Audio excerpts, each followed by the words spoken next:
art of allowing or permitting, joy, as the Northern Hemisphere transitions from the gifts given and grown at the tail end of this time of the season. Speaking of the most recent lunar half month period, refer to 928's post. That and the next 2 weeks naturally wind down the evolution of what's been taking place for the past 1/3 of a year, as in the last 4 lunar months or 8 bi-week periods, according to the synchronized staves of the Elder Firthark. You see, when one divides a calendar thusly, it becomes clearer and easier to discern and derive more meaning and purpose behind dearly beloved Mother Nature's cyclical curriculum vitae, with the changing seasons and tides, most organically, no less. Naturally, of course. That is, there appears to be 3 sets or sessions per year, divided into eighths, the bi-weeks, with each set representing an overall specific and unique function, presenting a series of challenges and or obstacles, which culminates in some way, shape, fashion, and or form, or sort of completion, graduation, initiation, or rite of passage, if not also something to overcome. As always, appropriately ending each macro micro cycle before beginning anew again, and again with rhyme to reason without deviation or doubt. And so it goes to the turning of every season, with each bi-week represented by a certain indicative, yea, specific element to the broader song or story to be sung, learned or told, conducted all the while by Mother Nature herself, giving timely cues, nudges, shoves, and clues as to what pertinent experience and or information might lie in wait for current or later use for vous, and not just in terms of individual days or from 1 2 week period to the next, but certainly also from one grand 4 month lunar section to the next too.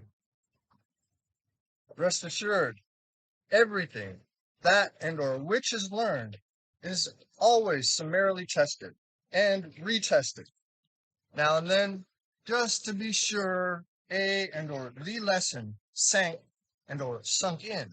Hence the operative term and or word in all spheres of influence being practice. See, that said, safe to say, things ought to be peaceful for the duration of this brief reprieve, albeit for only the next 2 weeks, from 1013 to 1029, relatively speaking.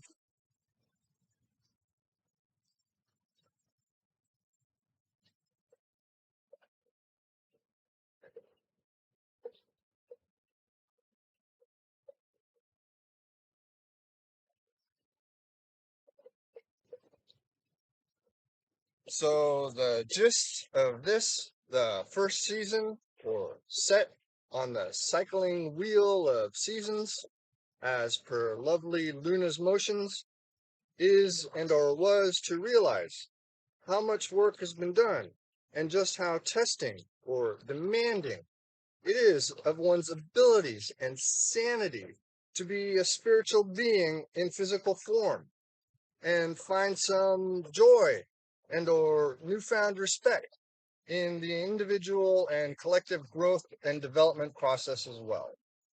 For as yet, one is yet a work in progress. Alas, meaning recess don't and or won't last very long. So enjoy it while you can. Might as well have fun all the way up until the metaphoric warning bell is rung soon enough. After all, who doesn't deserve a little uplifting? or whatnot after working or being worked so hard to make others happy. In fact, 'tis therefore why this very period is traditionally considered a joyful time for one and all involved. And I'm talking about the state of being tuned in to more than just one's destiny, fate, or dumb luck, for it's as much or more complex and complicated than that, as in it's in the myriad of threads or individual lives weaving a magnificent tapestry in the grand scheme of things, as aptly symbolized in a cultural context that breeds and brings the true beauty of joy so sorely needed to the world at large and small, to all the boys and girls, birds, bees, and fishes in the only so deep blue sea. It's also about being in tune with the numerous factors influencing one's choices, that and or which shape, fashion, and form whom thou art. More importantly, it's about becoming fully aware of or clearly understanding one's own power in the process itself. To be sure, way more important than merely knowing one's place or role in living life. For thou art not a cog nor peg, rather, more at we are spinning tops.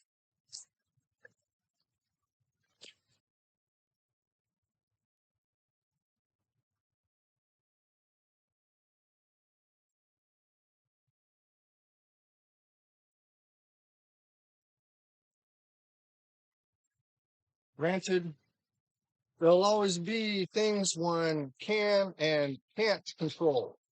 After all, things do tend to waver and wobble now and then.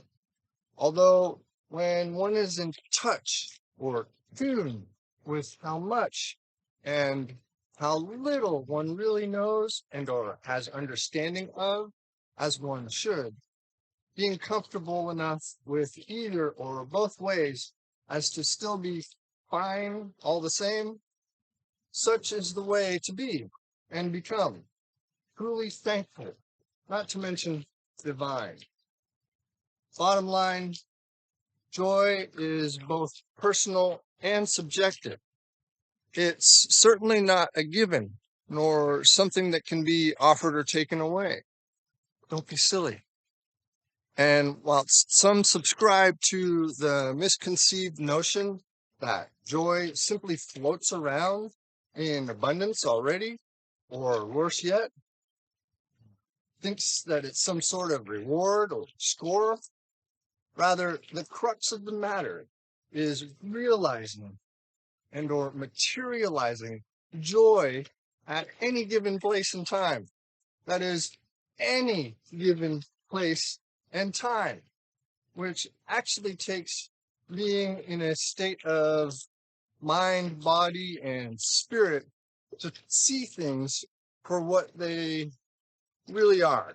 And that only happens when one allows oneself to really experience and or imagine and or witness same openly, non-judgmentally, yea, unconditionally, and yet still stand one's ground or remain firmly grounded.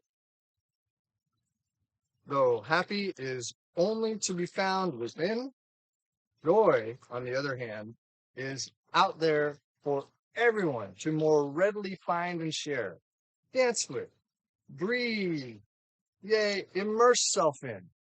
And the simple key is to allow oneself the benefit of enjoying it whenever, wherever the occasion and opportunity to experience joy pops up or occurs.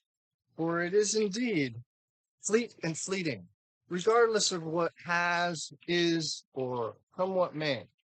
Yet remain wise and wary of those who might take advantage of same, because there are people out there like that. But there's no mistaking it. You know joy when you feel it, especially now for the next 2 lunar weeks. That is, if one was paying attention and following along in the so-called class, as this part of Earth's globe tilts closer to the third and final big harvest before naturally moving into ever cooler and dimmer times. Since this be the 1/3 of the year's finale or exit exam and or lesson, and subsequent festivities that follow, taking escape and permitting self, what else? Joy, especially when it presents itself.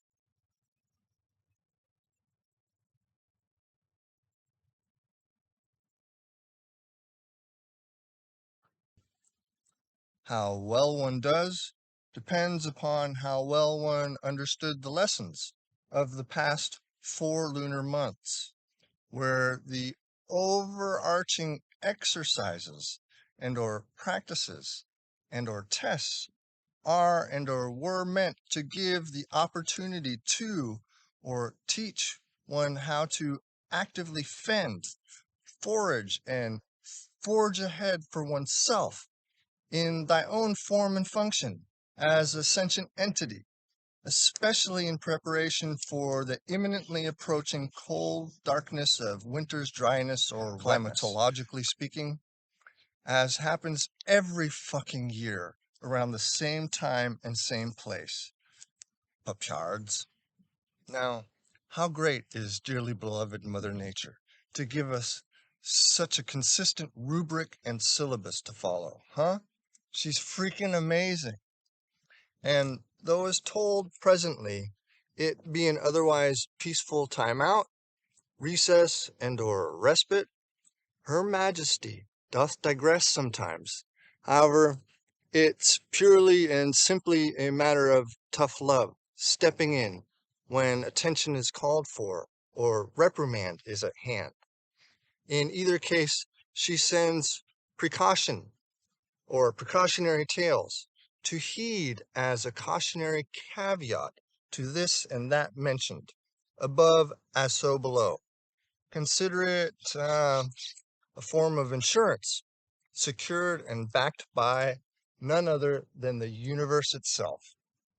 Though joy is ever here, there, and everywhere, as always, don't abuse, take it for granted, nor refuse it when given the chance to. Uh, Enjoy thyself, lest there be repercussions, depending upon choices and or decisions spun from given occasion. The circle of life always bites back, albeit by the tail. Whereas choosing to be open to and being okay with joy, aka allowing it, is a much better option and a way to draw upon and hone a whole other set of handy and valuable skills and social acumen, which can only be acquired and fashioned thusly.